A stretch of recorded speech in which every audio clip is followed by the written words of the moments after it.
Once you've taken your image, you obviously need to import it into Photoshop.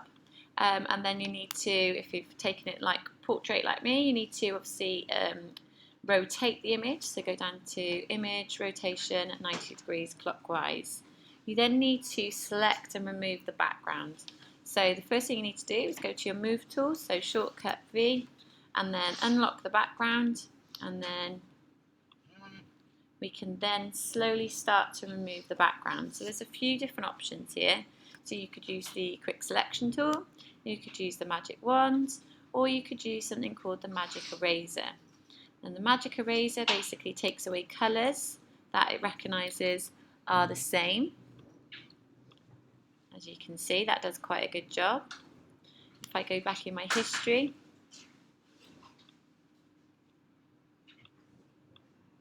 you could also use the magic wand, which is a similar function and takes away colours that are the same and tries to, if you press Command D here because it's selected too many, it tries to take away around edges more than around just certain colours, okay, which is actually quite useful because you can see here if we zoom in, it's taken the hair quite well.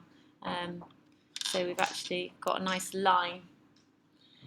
Or you could use the quick selection tool. So if I go to the quick selection, this gives you very much control. So you can slowly start to select areas. Now, because this is quite light and overexposed really from the natural sunlight, you would need to press minus across the top, which is all the quick selection tool options, and bring that back out and tell it that actually, no, I do want this here. Okay, so you would press minus and then go back to plus, and then you could delete. So you do need to press backspace each time. Delete the area. Again, it's taken that hand, so I think you're going to have to do that by hand. And so, again, minus, take it back out, and make sure you don't lose any of the fingers, and then backspace.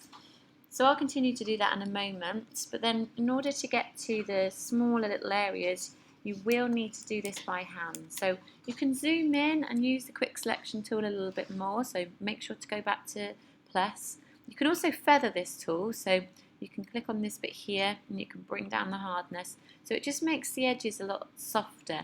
But for this, because we want to create a silhouette, we don't want it to be soft. So continue to take this background away. And as I said, if the quick selection tool just isn't working for you anymore because the edges aren't defined enough, then come to the eraser, not a magic eraser, the eraser, okay, Command D to deselect what I've done there, and literally just do this by hand. As you can see, my eraser tool is actually soft as well, so I'm going to come up here and vary the hardness and softness to suit the edge that I'm working on.